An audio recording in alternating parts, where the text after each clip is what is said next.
Today we have the refreshed 2024 Nissan Sentra. The Sentra comes in smaller and more affordable than the Altima, but still offers a lot in terms of efficiency, the way it drives, and some of the features that you get inside. So is the Sentra enough for you?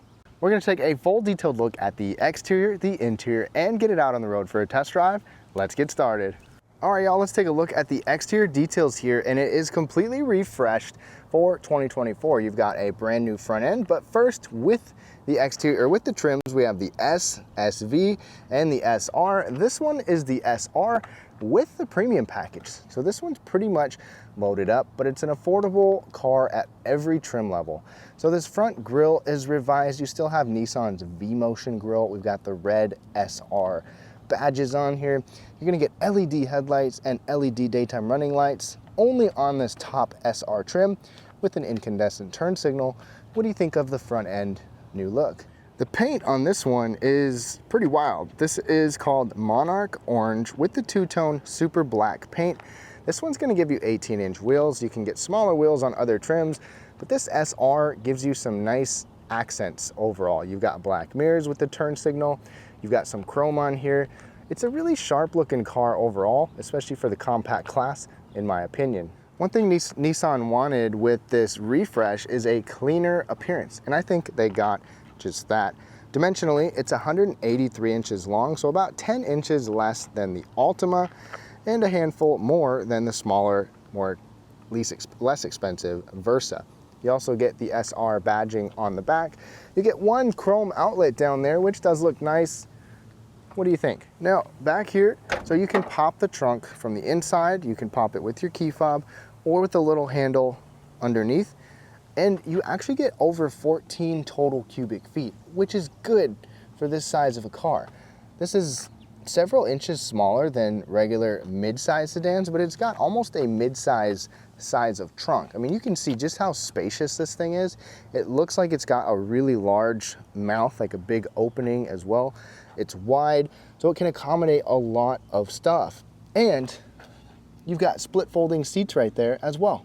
The other thing is Nissan gives you a spare tire, and the jack is back here. There's maybe even a little extra room for a couple odd items or an emergency kit or something, but I'm glad we get a spare tire. Now, a quick look at the key fob. So Nissan gives us the smart key system. You even have remote start on here as well. Even though you can open up your trunk, it's not like a power trunk necessarily. But the smart key system is on the front doors, and it's lock and unlock just with that button. Open up the door, climbing inside. So our premium package gives us leatherette seats. This one's got the premium package. They also have this nice two-tone look to them. Even looks like a little bit of soft cloth over here. The bolstering in here is also pretty good. I mean, it feels a little bit aggressive with the big bolsters. I like the the stitching look on there. The one negative to this, even though we get power lumbar support, you don't have a tilt function. You can adjust the height forward and backwards. So it's technically 8 ways instead of your standard 10 with tilt.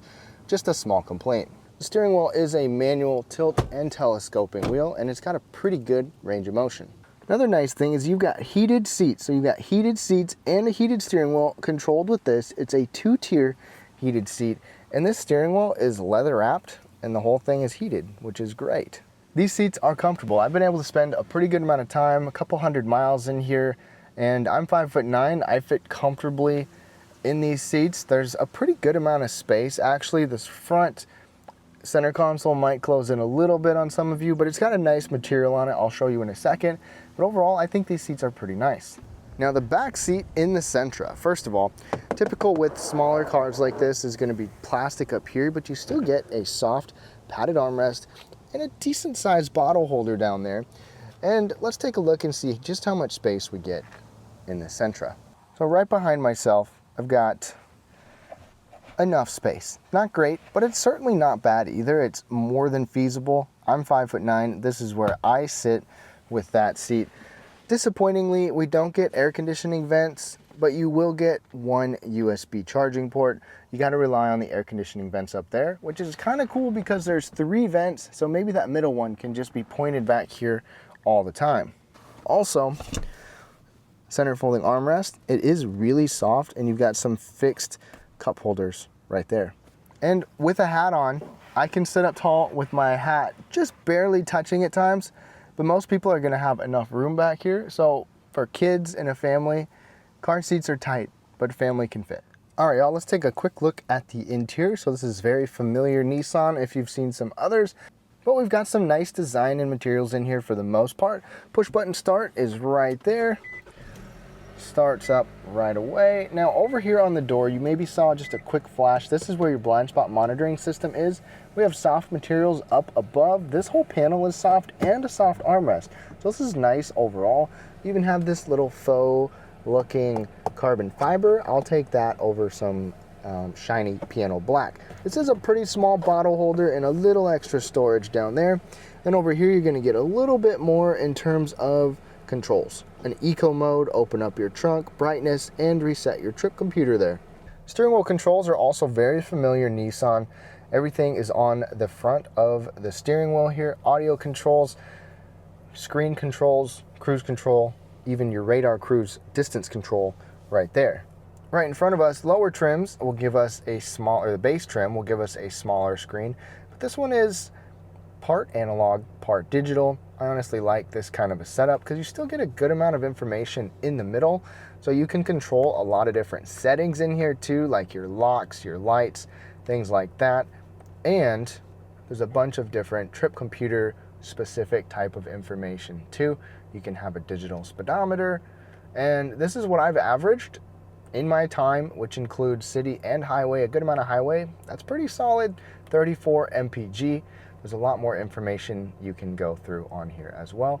Now coming over here, again, the base model is gonna give you a smaller screen, a 7-inch screen, but this is an 8-inch screen right here. This has Apple CarPlay and Android Auto, but we have to be wired. You've got a couple of plugs down there. Unfortunately, it is not wireless, so something to think about. With the refresh, I honestly expected and wished that they made this wireless, but just a small complaint. I do, however, appreciate the physical controls here, a volume knob, a tuning knob, even these shortcuts down here as well. So we can go back to Nissan's regular system here, go over to settings, have a little bit more you can mess around with on there, and straight to your audio. I love the simplicity of the screen, even though it may feel basic compared to some others.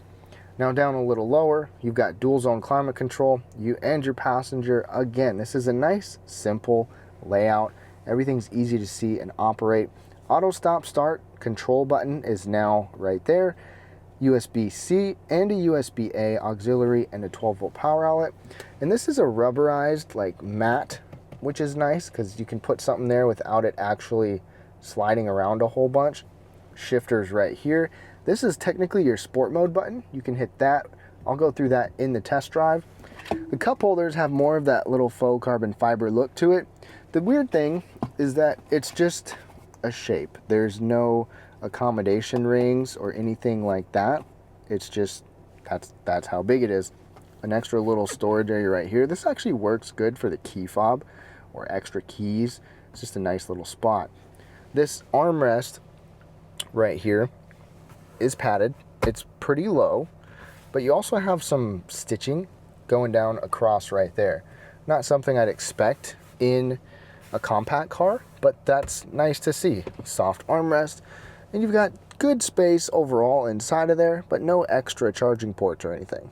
Nissan gives us just a standard glove box, no locking glove box on there. And like I showed you, this isn't necessarily like a soft, nice material, but it is nice looking compared to just a regular old plastic dash.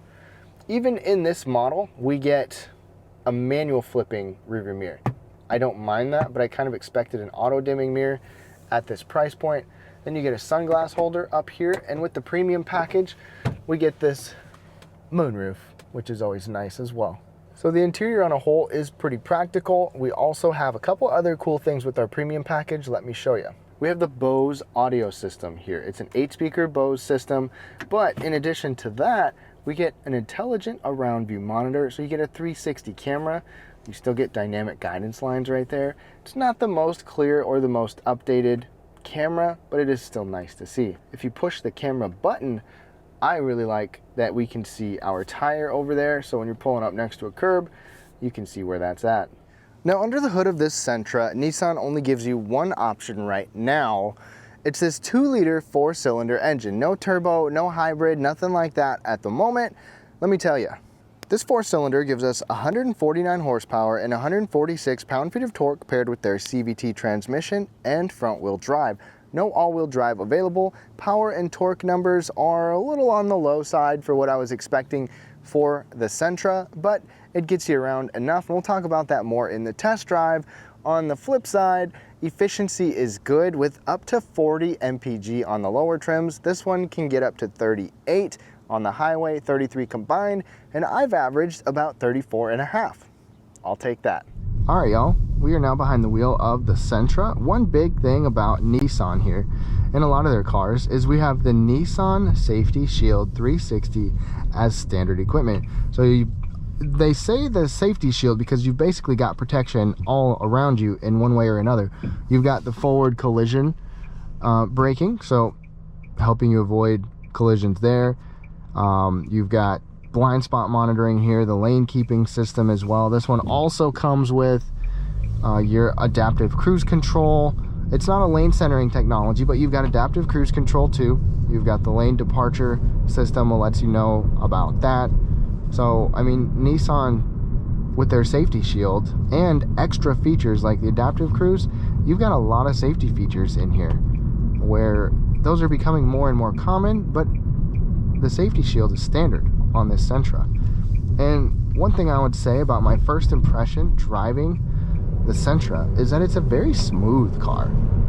So I've gone over a lot of different types of pavement and terrain, and it's a very comfortable, smooth flowing, nice riding car. I have noticed that this maybe feels a little underpowered at times, and a lot of cars in the compact segment do feel underpowered, but some of them give you more options or better power as the standard option, whereas this is the only option you get, and it's not a lot of power or not a lot of torque. It's good efficiency, but still not class leading either. So there's a trade-off with that. We'll get on it in a little bit.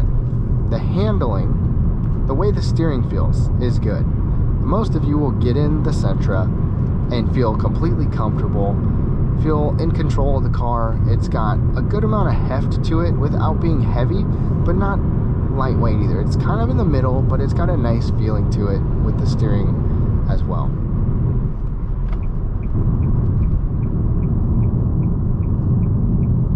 The brakes on here feel good, nothing out of the ordinary, and we're just in normal drive mode. Pedal down.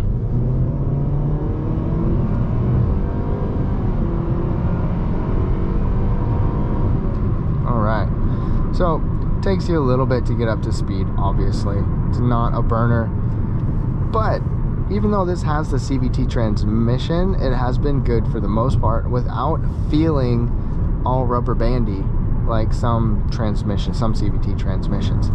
If we put it in sport mode by pressing that little button, it automatically, I can feel the resistance, automatically downshifts a little bit or holds the RPMs up.